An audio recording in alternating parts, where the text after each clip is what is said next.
Assalamualaikum warahmatullahi wabarakatuh. Perkenalkan, saya Qadarsi Aulia dengan NIM 121207201116 kelas Ilmu Hukum D. Baiklah, di sini saya akan menjelaskan tentang laut bebas. Jadi, yang pertama itu yaitu pengertian laut bebas. Istilah laut bebas atau hiksis pada mulanya berarti seluruh bagian laut yang tidak termasuk perairan pedalaman dan laut teritorial dari suatu negara.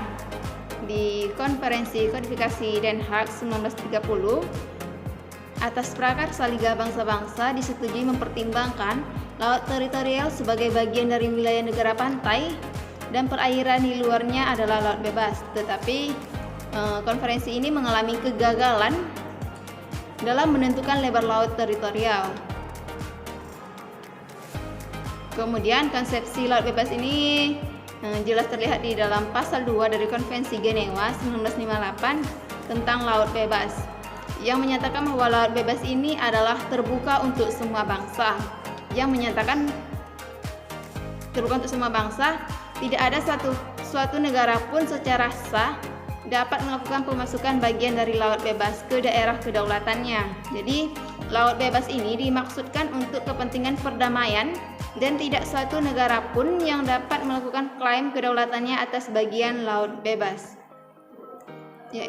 Laut bebas ini juga dikenal sebagai mare liberum, dalam bahasa Latinnya itu wilayah yang tidak berada di bawah yurisdiksi negara manapun.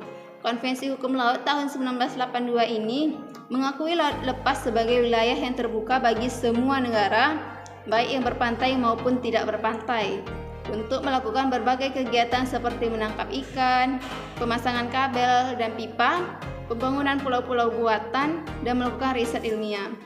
Dengan demikian, laut bebas terbuka bagi semua negara dan tidak ada satu negara pun yang dapat menegakkan kedaulatan di laut bebas. Hal ini dengan pengecualiannya diakuinya prinsip negara bendera di laut bebas.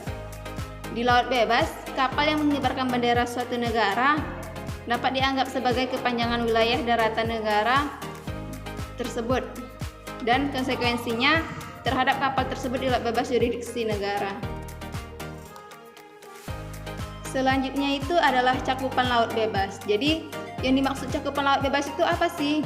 Cakupan laut bebas adalah seluruh bagian laut yang tidak termasuk dalam zona ekonomi eksklusif, laut teritorial atau perairan pedalaman atau kepulauan suatu negara.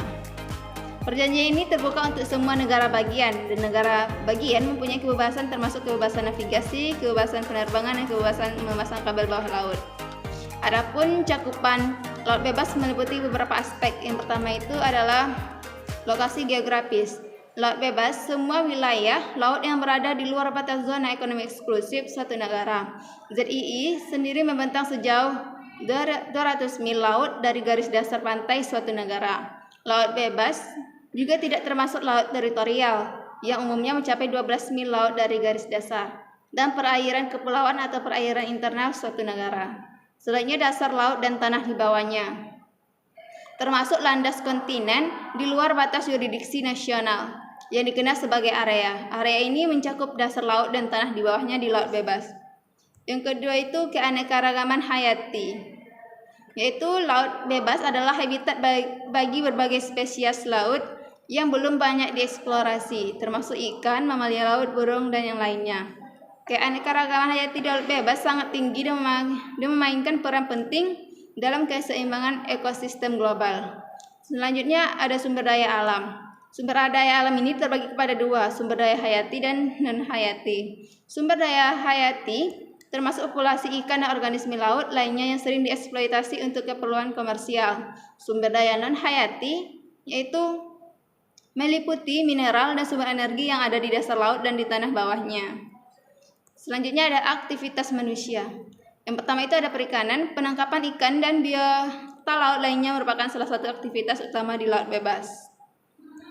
Selanjutnya ada navigasi dan transportasi. Laut bebas merupakan jalur utama untuk perdagangan internasional dengan ribuan kapal yang melintasi wilayah ini setiap harinya. Ada penelitian ilmiah. Jadi laut bebas ini adalah lokasi penting untuk penelitian ilmiah termasuk studi tentang ekosistem laut. Selanjutnya ada kegiatan ekstraktif. Ekstraktif ini ekstraksi mineral dari dasar laut seperti penambangan modul polimetalik. Selanjutnya ada regulasi dan hukum.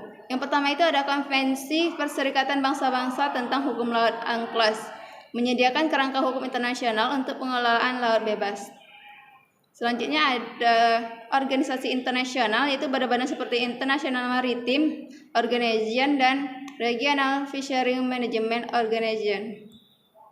Selanjutnya ada konservasi dan perlindungan lingkungan.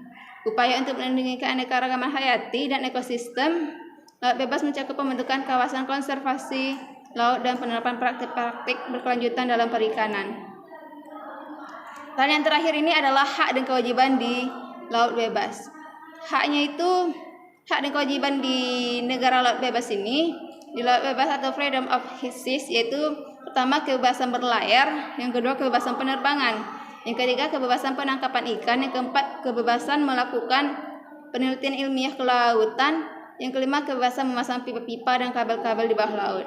Di samping itu, laut bebas juga terdapat hak dan kewajiban internasional bagi setiap negara. Yang pertama, kewajiban memberantas international crimes, yaitu seperti kejahatan perompakan, perdagangan budak, kejahatan narkoba, dan juga kewajiban mencegah dan menanggulangi pencemaran laut.